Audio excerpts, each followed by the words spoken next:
When faced with a fuse rating discrepancy for a power transformer, several solutions can be explored.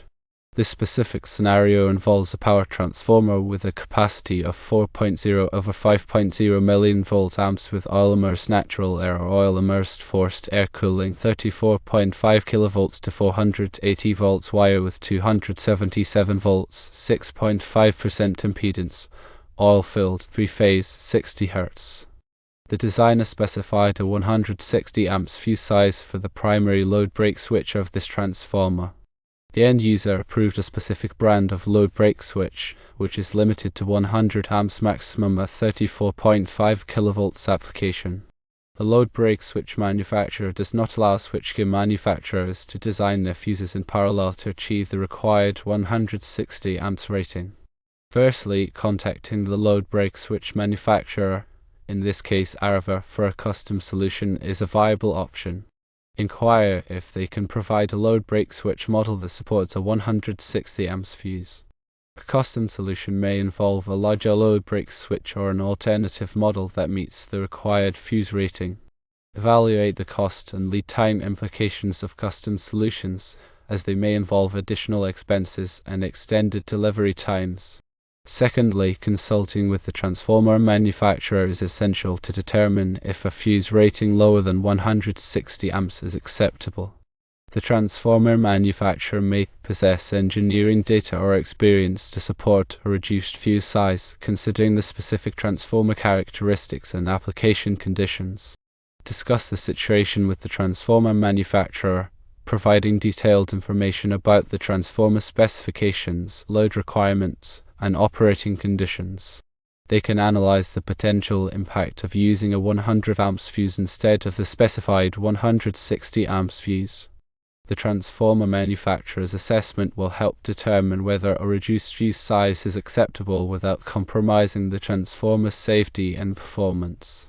Thirdly, exploring alternative overcurrent protection devices, such as reclosers or circuit breakers, that may be available in the required rating and compatible with the Arva load break switch should be considered.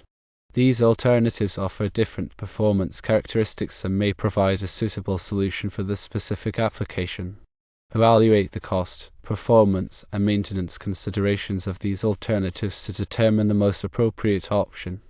Reclosers are automatic switching devices that can interrupt and restore power to a circuit in the event of a temporary fault.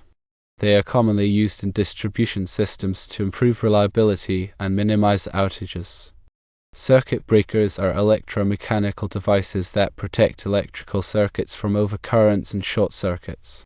They can be manually or automatically tripped to interrupt the flow of electricity. Consider the advantages and disadvantages of each alternative overcurrent protection device. Reclosers may offer better protection against temporary faults, while circuit breakers may provide more reliable protection against sustained overcurrents. Fourthly, accepting the 100 amps fuse rating is an option to consider if no other feasible solution is available. However, this decision should be made with caution and after careful evaluation of the potential risks and implications. Ensure to document the discrepancy between the specified fuse rating and the installed fuse rating. Obtain any necessary approvals from the end user, appropriate authorities, or relevant stakeholders before accepting the 100 amps fuse rating. Closely monitor the transformer's operating conditions to ensure it is operating within acceptable limits. This monitoring may involve regularly checking the transformer's temperature, voltage, current, and other parameters to detect any signs of overload or stress. If the transformer is operating close to its capacity, consider reducing the load or implementing other measures to mitigate the risk of overcurrent events. Several factors must be considered when selecting an overcurrent protection device for a transformer. Safety is paramount. Ensure that the selected overcurrent protection device meets all applicable safety standards and provides adequate protection for the transformer. The device should be capable of interrupting fault currents quickly and reliably to prevent damage to the transformer and other equipment. Reliability is essential for minimizing the risk of transformer outages or damage due to overcurrent events. Choose a solution that is known for its reliability and has a proven track record in similar applications. Consider the device's ability to withstand harsh environmental conditions, such as temperature variations, humidity, and corrosive atmospheres. Maintainability is an important consideration for ensuring the long-term performance and availability of the overcurrent protection device. Consider the ease of maintenance and replacement of the device. Choose a device that is easy to inspect, test, and repair. Ensure that spare parts are readily available and that qualified personnel are available to perform maintenance tasks. Cost is a factor to consider when evaluating different options for overcurrent protection. Evaluate the cost implications of custom solutions, alternative devices, or monitoring measures. Consider the initial cost of the device, as well as the ongoing costs of maintenance, repairs, and replacements. Also, consider the potential cost savings associated with preventing transformer outages or damage due to overcurrent events. It is recommended to prioritize finding a solution that meets the 160 amps fuse rating specified by the transformer designer, given the safety and reliability concerns. This approach ensures that the transformer is adequately protected against overcurrent events and minimizes the risk of damage or outages. If no feasible solution can be found to meet the 160 amps fuse rating, thorough documentation of the discrepancy and close monitoring of the transformer are essential. This documentation should include a detailed explanation of the reasons for the discrepancy, the potential risks and implications, and the measures taken to mitigate those risks. The monitoring plan should specify the parameters to be monitored, the frequency of monitoring, and the actions to be taken in the event of an overcurrent event. The National Electrical Code, or NEC, provides guidance on the selection and installation of overcurrent protection devices for transformers. NEC Section 450.3 provides requirements for the overcurrent protection of transformers rated over 600 volts, nominal. NEC Table 450.3 provides maximum overcurrent protection for transformers over 600 volts. This table specifies the maximum rating or setting of the overcurrent device as a percentage of the transformer's rated primary current. For transformers with a primary voltage of 34.5 kV, the maximum overcurrent protection is typically 300% of the transformer's rated primary current.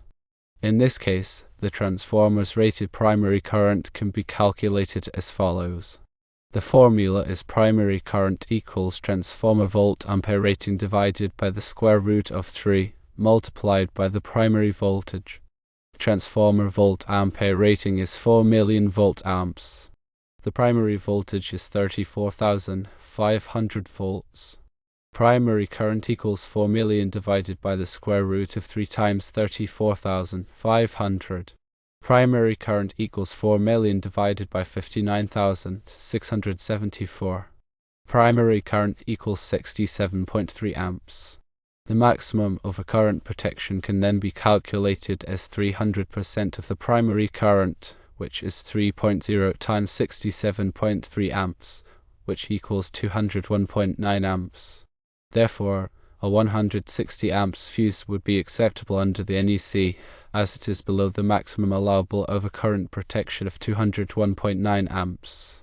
However, it is important to note that the NEC is a minimum standard, and the transformer designer may have specified a 160 amps fuse for other reasons, such as to provide better protection against specific types of faults or to coordinate with other overcurrent protection devices in the system. Therefore, it is essential to consult with the transformer designer and the end user to determine the appropriate fuse rating for the specific application. The selection of an overcurrent protection device for a transformer should also consider the transformer's inrush current. When a transformer is energized, it draws a large inrush current, which can be several times its rated current. The overcurrent protection device must be able to withstand this inrush current without tripping. The inrush current typically lasts for only a few cycles, so the overcurrent protection device must have a short time delay to prevent nuisance tripping. Fuses and circuit breakers have different characteristics in terms of their ability to withstand inrush currents. Fuses are generally better at withstanding inrush currents than circuit breakers, as they have a higher melting point and can absorb more energy without melting. However, Circuit breakers can be equipped with time delay features that allow them to ride through inrush currents without tripping. The coordination of overcurrent protection devices is also an important consideration. Overcurrent protection devices should be coordinated so that the device closest to the fault will trip first, isolating the fault and preventing a widespread outage. This coordination can be achieved by selecting overcurrent protection devices with different time current characteristics. The time current characteristic of an overcurrent protection device is a graph that shows the time it takes for the device to trip at different levels of overcurrent.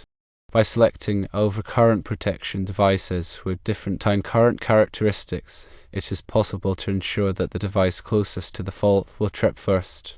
In summary, addressing a fuse rating discrepancy for a power transformer requires a careful evaluation of several factors, including the transformer specifications, load requirements, operating conditions, safety standards, reliability requirements, maintainability considerations, and cost implications. Options to consider include contacting the load break switch manufacturer for a custom solution, consulting with the transformer manufacturer, exploring alternative overcurrent protection devices, or accepting a lower fuse rating. If a lower fuse rating is accepted, thorough documentation and close monitoring of the transformer are essential.